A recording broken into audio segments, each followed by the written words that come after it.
नमस्कार विद्यार्थी मित्रांनो, आपलं स्वागत आहे आपल्या युट्यूब चॅनल आयएमपी फार्मावरती. जसे की तुम्हाला माहितीच आहे, आपल्या ठिकाणी इम्पॉर्टंट क्वेश्चन्स हे डिस्कस करत होतो.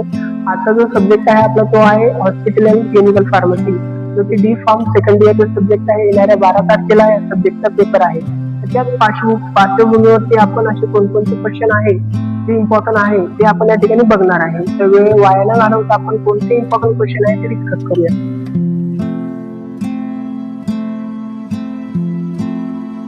इम्पॉर्टंट क्वेश्चन मध्ये नंबर 1 वरती ठेवलेला आहे, define inventory control enlist their method and describe in detail economic order quantity method. तुम्हाला या ठिकाणी डेफिनेशन लिहायची आहे इन्व्हेंटरी कंट्रोलची, इंग्लिश करायच्या कोणकोणत्या मेथड आहे आणि डिस्क्राइब करायची EOQ मेथड. कोणती मेथड तुम्हाला डिस्क्राइब करायची आहे? इकॉनॉमिक ऑर्डर क्वांटिटी मेथडला तुम्हाला इन डिटेल मध्ये डिस्क्राइब करायचं आहे. सेकंड इम्पॉर्टंट क्वेश्चन आहे, state the different drug distribution systems to inpatient, discuss floor stock system with its advantages and disadvantages. तुम्हाला या ठिकाणी डिफरंट ड्रग डिस्ट्रीब्युशन सिस्टम बद्दल थोडी माहिती लिहायची आहे आणि डिस्कस करायचं आहे floor stock system with advantages and disadvantages. Third important question आहे HNCPचा, define medication errors, write the consequences and strategies to minimize the medication error. तुम्हाला मेडिकेशन एरर काय आहे याची डेफिनेशन तुम्हाला त्या ठिकाणी लिहायची आहे आणि असे कोणते कॉन्सिक्वेन्सेस आहेत आणि कोणते स्ट्रॅटेजीज आहेत ज्याचा वापर करून आपण मेडिकेशन एरर मिनिमाइज करू शकतो ते तुम्हाला थोडे शॉर्ट मध्ये राईट डाऊन करायचं आहे क्वेश्चन नंबर 3 च्या आन्सर मध्ये. क्वेश्चन नंबर 4 कोणता आहे बघा, जो की इम्पॉर्टंट कॅटेगरी मध्ये आहे, Enlist daily activities of clinical pharmacists. Explain the procedure of medication, history and patient counseling activities performed by the clinical pharmacist. Question number 4 मध्ये तुम्हाला क्लिनिकल फार्मसिस्टच्या ज्या डेली ऍक्टिव्हिटीज आहेत त्या इंग्लिश करायच्या आहेत आणि एक्सप्लेन करायची आहे procedure, medication history and patient counselling activity. Okay. Question number 5 बघा, इम्पॉर्टंट कॅटेगरी मध्ये, define and classify poison.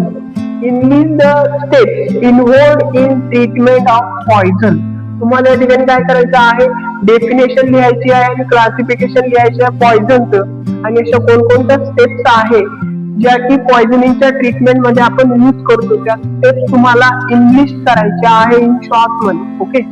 6 important question आहे, right a note on good pharmacy practices highlighting elements of GPP, requirements of GPP and role of pharmacist in satisfying those requirements. तुम्हाला right note लिहायची आहे good pharmacy practice वरती आणि highlighting element of GPP. तुम्हाला त्या ठिकाणी element वरती माहिती लिहायची आहे GPP ची, रिक्वायरमेंट काय आहे GPP ची आणि रोल काय आहे फार्मसिस्टचा तो त्या ठिकाणी तुम्हाला त्या ठिकाणी मेन्शन करायचं आहे क्वेश्चन नंबर 6 च्या आन्सर मध्ये. क्वेश्चन नंबर 7 बघा, इम्पॉर्टंट कॅटेगरी मध्ये काय आहे, define radio pharmaceutical, discuss the dispensing of radio pharmaceutical, enlist the various method of disposal of radio pharmaceuticals. तुम्हाला क्वेश्चन नंबर 7 मध्ये डेफिनेशन लिहायची आहे रेडिओ फार्मास्युटिकलची, डिस्कस करायचं आहे डिस्पेन्सिंग रेडिओ फार्मास्युटिकल्स बद्दल आणि इंग्लिश द व्हेरियस मेथड करायचे आहे ज्याचा वापर करतो आपण रेडिओ फार्मास्युटिकल्सला डिस्पोज करण्यासाठी. त्या मेथड तुम्हाला क्वेश्चन नंबर 7 च्या आन्सर मध्ये इंग्लिश करायच्या आहे.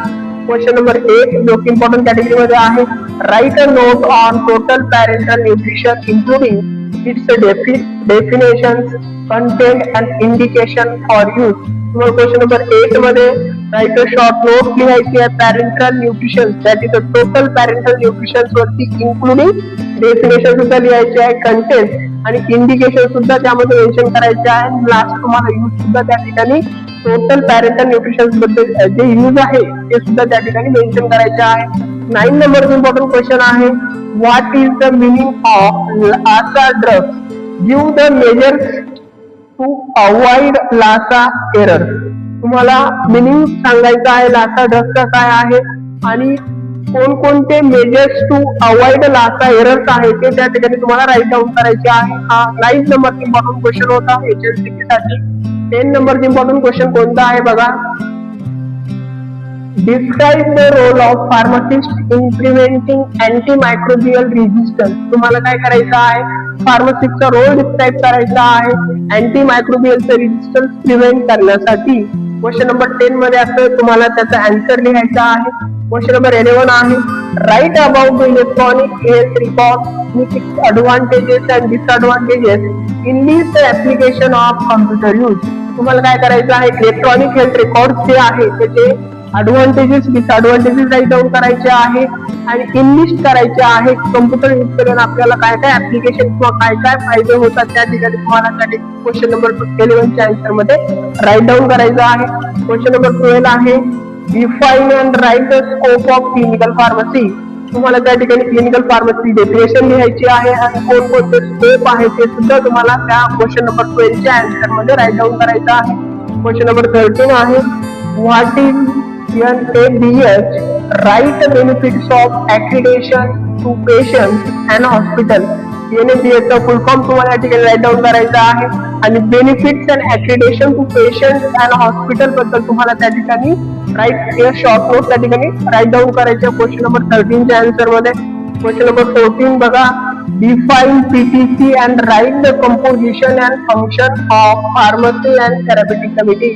तुम्हाला PTC काय आहे, तर फार्मसी अँड थेरप्युटिक कमिटी याची डेफिनेशन तुम्हाला राईट डाऊन करायची आहे आणि कंपोजिशन काय आहे PTCचं आणि फंक्शन काय आहे PTCचं तुम्हाला क्वेश्चन नंबर 14 च्या आन्सर मध्ये राईट डाऊन करायचं आहे.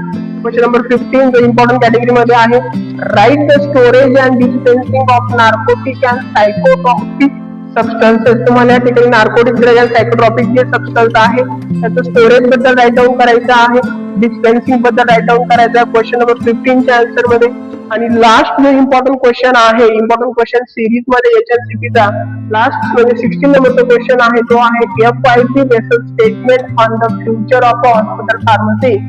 FIP बेसिस जे स्टेटमेंट आहे किंवा on future of hospital pharmacy याबद्दल write a short note question number 16 च्या आन्सर मध्ये राईट डाऊन करायचा आहे. आतापर्यंत जवळजवळ आपण 16 इम्पॉर्टंट क्वेश्चन या ठिकाणी पाहिलेले आहे. हे क्वेश्चन खूप इम्पॉर्टंट आहे, पण हे क्वेश्चन व्यतिरिक्त जे शॉर्ट क्वेश्चन असतात किंवा त्याला आपण काय ऑब्जेक्टिव्ह म्हणतो, ते ऑब्जेक्टिव्ह सुद्धा या पेपरचे आम्ही काय केलेले आहे, एक्सट्रॅक्ट केलेले आहे. ते ऑब्जेक्टिव्ह कोणते आहे ते पण आपण बघून घेऊ. ओके, ऑब्जेक्टिव्ह साठी आम्ही हे ऑब्जेक्टिव्ह या ठिकाणी ठेवलेले आहे. हे ऑब्जेक्टिव्ह खूप इम्पॉर्टंट आहे, यामधून तुम्ही करून गेले ते क्वेश्चन तर करायचेच आहे, पण हे ऑब्जेक्टिव्ह सुद्धा करून जायचे आहे. तुमचा पूर्ण पेपर यामधून कव्हर होणार आहे. ओके, बघा ऑब्जेक्टिव्ह कोणकोणते आहे. फर्स्ट नंबर ऑब्जेक्टिव्ह आहे, give the long form of NABH, किंवा असा विचारला जाऊ शकतो हा objective, what is NABH, write its benefit. तर give the long form of NABH असा ऑब्जेक्टिव्ह विचारला जाऊ शकतो पेपरमध्ये, किंवा व्हॉट इज NABH असा विचारला जाऊ शकतो, किंवा त्यामध्ये राईट सिक्स बेनिफिट असा क्वेश्चन विचारला जाऊ शकतो. त्याचा आन्सर या ठिकाणी मेन्शन केलेला आहे.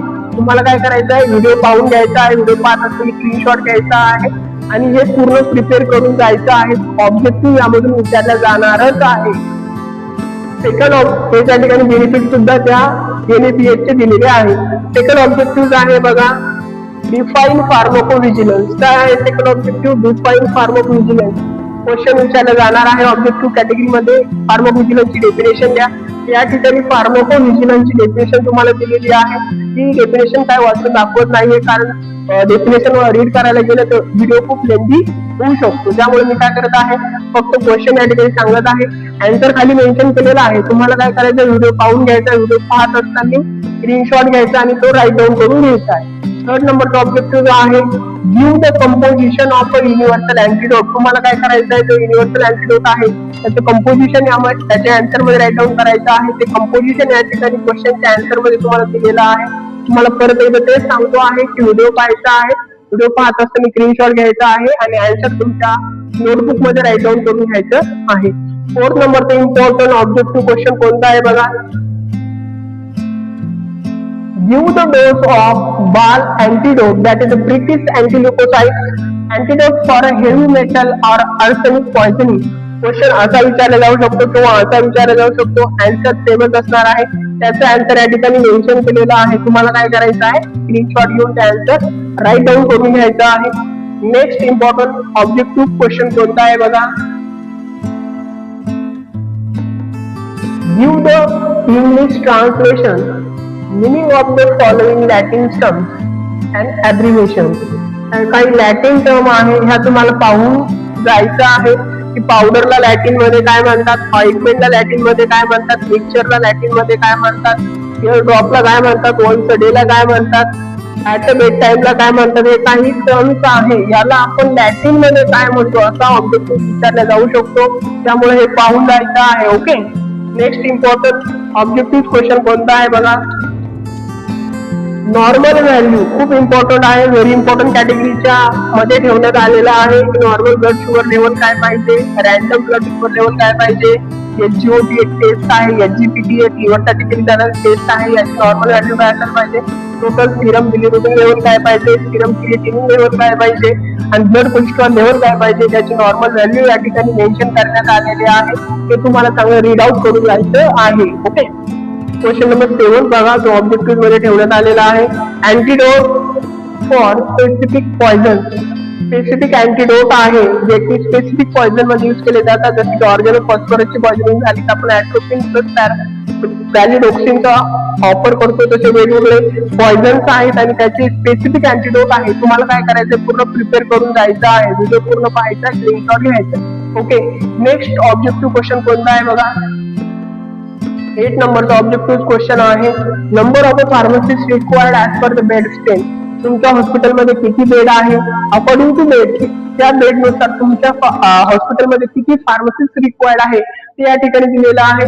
100 बेड पेक्षा कमी असेल तर किती फार्मसिस्ट रिक्वायर्ड आहे, 100 पेक्षा जास्त असेल तर 300 to 500 असेल तर किती लागेल, 500 पेक्षा जास्त असेल तर किती फार्मसिस्ट या ठिकाणी रिक्वायर्ड असेल ते या ठिकाणी दिलेलं आहे. तुम्हाला चांगलं पाहायचं आहे, रीड आउट करून जायचं आहे. नेक्स्ट ऑब्जेक्टिव्ह आहे GRC, FIFO, FEFO. या ठिकाणी या तिन्हीचा फुल फॉर्म विचारला जाऊ शकतो. तुम्हाला त्यामुळे तिन्हीचा फुल फॉर्म या ठिकाणी मेन्शन केलेला आहे. तुम्हाला काय करायचं, व्हिडिओ पाहायचा, स्क्रीनशॉट घ्यायचा, तुम्ही राईट डाऊन करू शकता, स्क्रीनशॉट घेऊ शकता आणि रीड आउट करून जाऊ शकता. ओके. इम्पॉर्टंट ऑब्जेक्टिव्हचा लास्ट क्वेश्चन आहे, तो आहे what are the reserve antibiotics. Reserve antibiotics कोणते आहे किंवा रिझर्व्ह अँटीबायोटिक्स काय आहे याचा आन्सर या ठिकाणी दिलेला आहे. जवळजवळ आम्ही तुम्हाला 10 ऑब्जेक्टिव्ह क्वेश्चन दिलेले आहे, 16 इम्पॉर्टंट क्वेश्चन दिलेले आहे.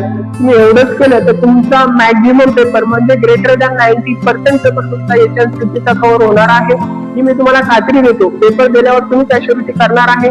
मॅक्झिमम पेपर आपण दिलेल्या क्वेश्चन मधून आलेला आहे. ऑब्जेक्टिव्ह असो, लॉंग क्वेश्चन असो, शॉर्ट क्वेश्चन असो, 100% पेपर कव्हर होणार आहे. तुम्हाला फक्त काय करायचं, ट्रस्ट ठेवायचा आहे, बिलीव्ह ठेवायचा आहे आणि एवढेच क्वेश्चन प्रिपेअर करून जायचं आहे पेपरला. याच्या व्यतिरिक्त काहीही करायची गरज नाही. व्हिडिओ जर आवडला असेल तर व्हिडिओला लाईक करा, व्हिडिओला शेअर करा तुमच्या मित्रांसोबत आणि चॅनलला सबस्क्राईब करायला विसरू नका. Thanks for watching.